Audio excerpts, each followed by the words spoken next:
Welcome to livetutelage.com, best e-learning portal for IIT JEE, NEET and Foundation.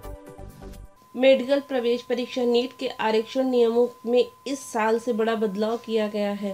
Supreme court के फैसले के बाद बने नए नियम के अनुसार ऑल इंडिया कोटे में सामान्य वर्ग के लिए नई आरक्षित कैटेगरी बनाई गई है।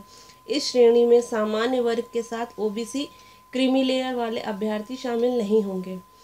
सीबीएसई नीट इंफॉर्मेशन बुलेटिन में काउंसलिंग के दौरान इसे अभ्यर्थियों को अपनी श्रेणी UR दर्शाने के निर्देश दिए हैं। इसके अनुसार अच्छे अंक पाने वाले आरक्षित वर्ग के अभ्यर्थी सामान्य मेरिट में जगह नहीं बना पाएंगे। इससे कम अंक वाले सामान्य वर्ग के अभ्यर्थियों को अप्रत्यक्ष रूप से लाभ मिलेगा। इस बार इसी आधार पर रिजर्व कैटेगरी व अनरिजर्व कैटेगरी की अलग अलग काउंसलिंग होगी।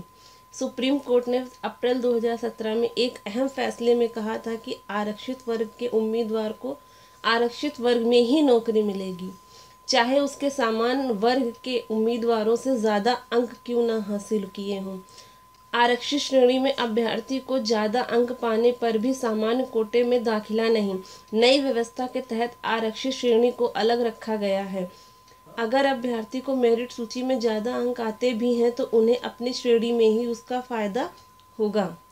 2016 तक ओबीसी उम्मीदवार का अंक सामान्य वाले के बराबर होने पर उसे ओबीसी कोटे की जगह सामान्य कैटेगरी में दाखिला ले लेता था, लेकिन अब ऐसा नहीं होगा। अलग लिस्ट में ही जगह मिलेगी। बेहतर रैंक आने वाले आरक्षित वर्ग के अभ्यर्थी सामान्य मेरिट में जगह नहीं बना पाएंगे। उन्हें उनकी कैटेगरी के अनुसार तैयार अलग मेरिट में ही जगह मिलेगी। इससे सामान्य जाति के ऐसे अभ्यर्थी जो अच्छा प्रदर्शन न करने के कारण कुल मेरिट में काफ़ी पीछे हो जाते थे, उन्हें नई अनरिजर्व्ड कैटेगरी में ही जगह मिलने के कारण ठीक वैसा ही लाभ मिलेगा जैसा पहले आरक्षित श्रेणी को मिलता था।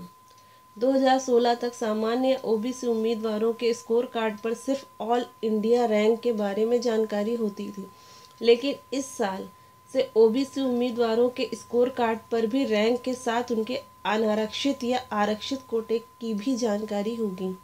मेरिट सूची में यह बदलाव बहुत ही ज़रूरी थी। यह फैसला भी बहुत सराहनीय है। हर कैटेगरी को अपना आरक्षण का फ़ायदा होगा, इससे किसी का नुकसान नहीं होगा।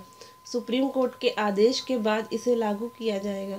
इस बार मेरिट लिस्ट में आरक्षित और अनारक्षित कैटेगरी को अलग अलग रखा जाएगा। इससे सीटें खाली नहीं होंगी। Thank you. If you like this video, please click the like button. If you have any questions or suggestions, please comment below.